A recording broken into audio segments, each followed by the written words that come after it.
Buenos días, buenas tardes, buenas noches. En este video vamos a dar toda la información y los detalles en relación a un torneo que se va a estar llevando a cabo entre el próximo mes de enero y el mes de febrero del 2025.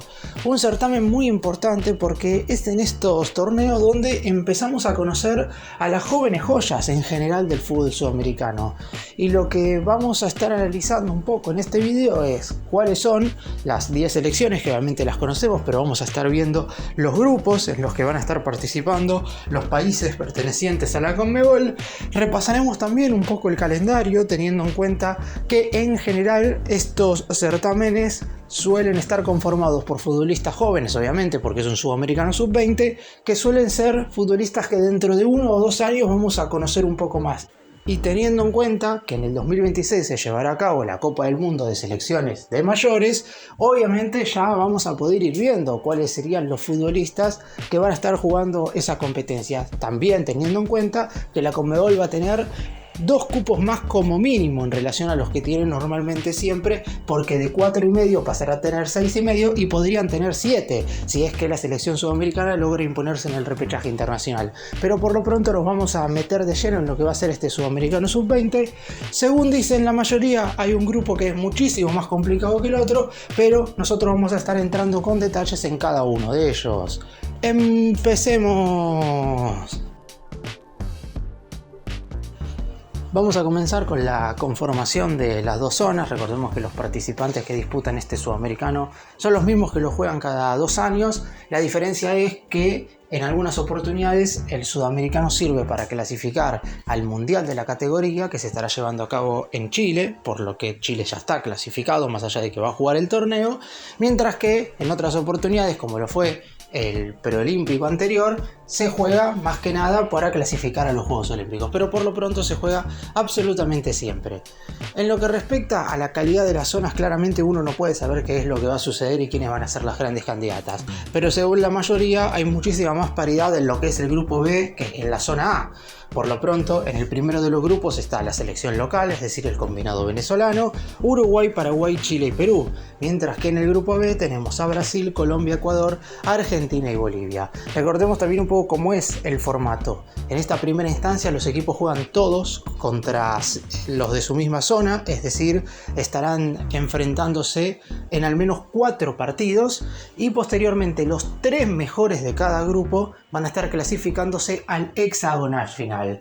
A la mayoría le conviene que uno de estos 6 equipos que se clasifiquen al hexagonal sea la selección chilena, porque de esa manera podrían ir 5 de los 6 al mundial que estén jugando ese hexagonal definitivo. Chile, al ser sede de la Copa del Mundo, está clasificado, por lo que la Conmebol va a tener un total de 5 cupos para el mundial sub-20. Recordemos que en este certamen juvenil son 24 los países participantes, es decir, la mitad, por ejemplo, de los que estarán jugando la Copa del Mundo del 2026, que a partir del próximo mundial serán un total de 48 selecciones.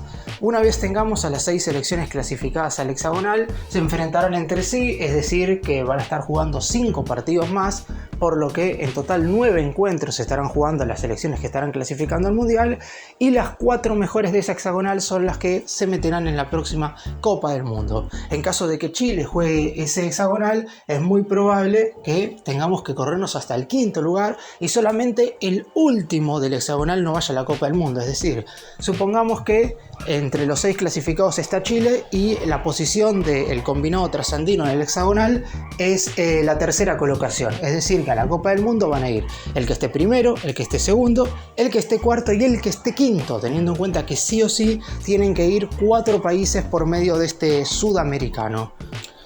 El certamen estará durando aproximadamente un poco menos de un mes, porque dará inicio, ahora voy a estar repasando absolutamente todas las fechas y los partidos, pero comenzará el 23 de enero, mientras que estarán jugándose sus últimos cotejos el día 16 de febrero. Para esa jornada ya tendremos a las 5 selecciones sudamericanas, una ya la conocemos, de Chile, que estarán jugando la próxima Copa del Mundo sub-20.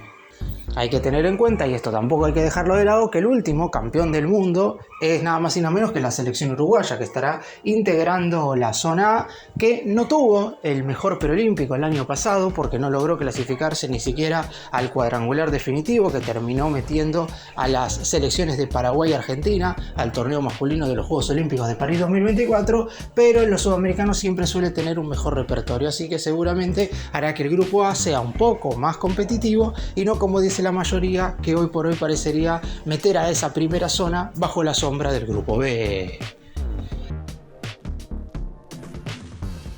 Repasamos el calendario exactamente con cada uno de los partidos y el orden específico en que se estarán llevando a cabo en este sudamericano. Como dije recién, el 23 de enero se estará abriendo este certamen con los duelos por el grupo A correspondientes a Venezuela y Chile y Perú contra la selección paraguaya.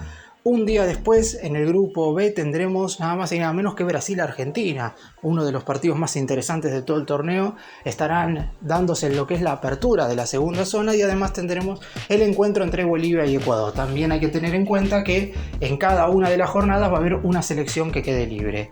Por lo pronto, repaso también rápidamente, antes de seguir haciendo el repaso general de los partidos, que los duelos se van a estar jugando el grupo A en Barquisimeto, el B en Valencia y posteriormente los hexagonales final en Puerto La Cruz y la ciudad de Caracas. Continuamos con el grupo A el 25 de enero, Perú jugando contra Venezuela y Chile contra Uruguay.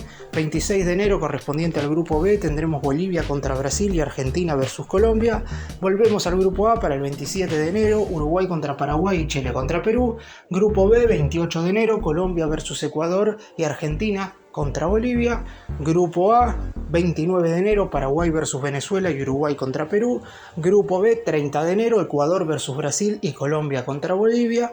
Y el cierre del grupo A se hará el 31 de enero con Venezuela versus Paraguay y Perú versus Chile, mientras que el final del grupo B será el 1 de febrero con los duelos entre Brasil y Colombia y Ecuador-Argentina. Es decir, en las primeras zonas todos los equipos van a estar jugando cada 2 días, a excepción de aquellos que vayan quedando libres, que tendrán 4 días de descanso. El hexagonal final comenzará el 4 de febrero y a partir de ahí habrá 3 días de descanso en cada una de las jornadas. Es decir, el 4 de febrero vamos a tener 3 partidos, los correspondientes al primero del A contra el tercero del B, el primero del B contra el segundo del A y el tercero del A contra el segundo del B. El 7 de febrero tendremos la segunda jornada del hexagonal, el 10 de febrero la tercera, el 13 de febrero la cuarta y el 16 de febrero se estará cerrando este certamen sudamericano sub-20. Hay que tener en cuenta que todavía ninguno de los 10 países dio la lista oficial de nombres de aquellos representantes. Recordemos también que puede haber alguna modificación por lesión, por eso mismo se esperará.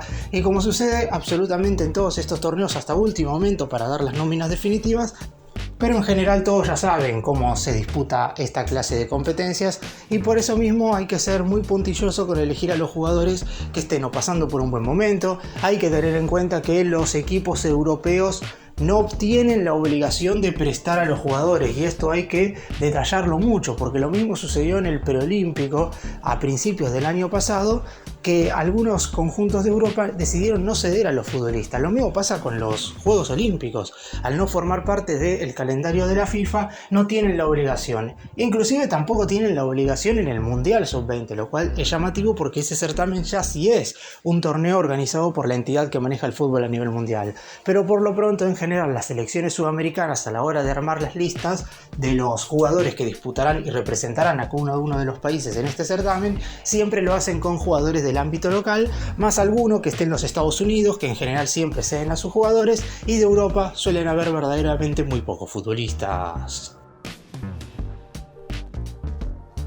Y uno pensaría a grandes rasgos que, teniendo en cuenta esto que mencioné recién, que hay muchas probabilidades de que los equipos se armen en general con futbolistas del ámbito local de cada uno de los países, que Argentina y Brasil deberían ser las principales candidatas, porque el poderío de sus ligas está muy por encima que del resto de las 8 competiciones locales en el fútbol sudamericano. Sin embargo, esto no ha sucedido en general en los últimos torneos en los cuales se han enfrentado selecciones. De hecho, como dije antes, Uruguay fue la última campeona del mundo sub-20, y si nos vamos a lo que fue el preolímpico del año pasado, Paraguay mostró verdaderamente condiciones muy por encima, inclusive a las que llegaron a desarrollar Argentina y Brasil. De hecho, la canariña ni siquiera fue a los Juegos Olímpicos y no pudo defender las medallas doradas que había obtenido tanto en el 2016 como en el 2021.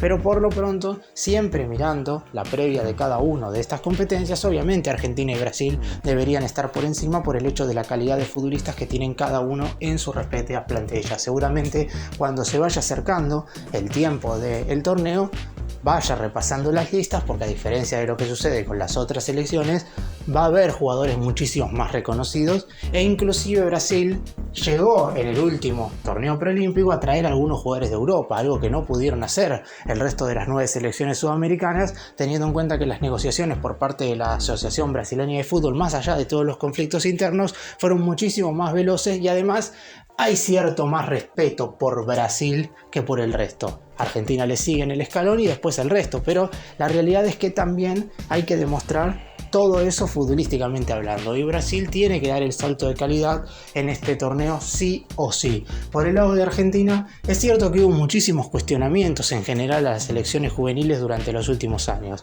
Javier Mascherano era el entrenador que se encargaba de estar al frente de la sub-20 y de la sub-23, hoy ya no lo es más porque está dirigiendo ahora al Inter de Miami, y Diego Placente, quien en su momento desarrolló un torneo sub-17 muy bueno a nivel mundial en Indonesia, consiguiendo alcanzar las semifinales con la albiceleste, es quien es el nuevo director técnico y conoce a la mayoría de los jugadores porque los ha tenido anteriormente.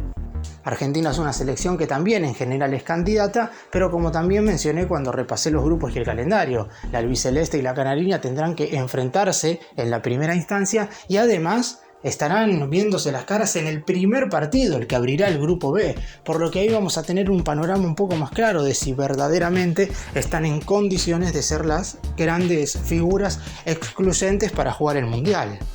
En este sudamericano quizás hay algunas cuestiones que se emparejan. La selección local siempre suele tener un punto extra, en este caso Venezuela, a pesar de ser de las más débiles, en los últimos años ha crecido muchísimo. De hecho, tuvo una participación mundialista más que destacada hace un par de temporadas. Aún así, repito, Argentina y Brasil deberían estar por encima del resto de las selecciones sudamericanas. ¿Y qué le queda a las demás? Obviamente Uruguay también tiene un poderío interesante. Paraguay a nivel Sudamérica siempre se destaca y últimamente ha crecido muchísimo. Lo mismo para Ecuador y para Colombia. Suelen ser normalmente Venezuela y Bolivia las más débiles, y Perú, que tampoco ha tenido buenas actuaciones en el último tiempo. Pero aún así estamos en presencia de uno de los sudamericanos más parejos de los últimos años. Para cerrar, repaso rápidamente los grupos. En la zona A estarán Venezuela, equipo anfitrión, Chile, que será la sede del próximo mundial por lo que ya está clasificado, Uruguay, ganador de la última Copa del Mundo sub-20, y después tenemos a Paraguay y a Perú. Mientras que en el grupo B están los 5 países restantes, es decir, Argentina, Brasil, Ecuador, Colombia y Bolivia. El torneo estará comenzando el 23 de enero con su fase de grupos. Los 3 mejores de cada una de las zonas se meterán en el hexagonal final, y una vez estemos ya en presencia de esa instancia definitiva, los 4 mejores del hexagonal serán los que estarán clasificándose de forma directa a la Copa del Mundo. En caso de que Chile termine en alguno de esos primeros 4 lugares, se pasará al quinto, que también estará clasificándose al Mundial. Es decir, la Conmebol tendrá un total de 5 cupos para el último torneo mundial juvenil de los 24 países que estarán disputándolo en Chile a mitad de año.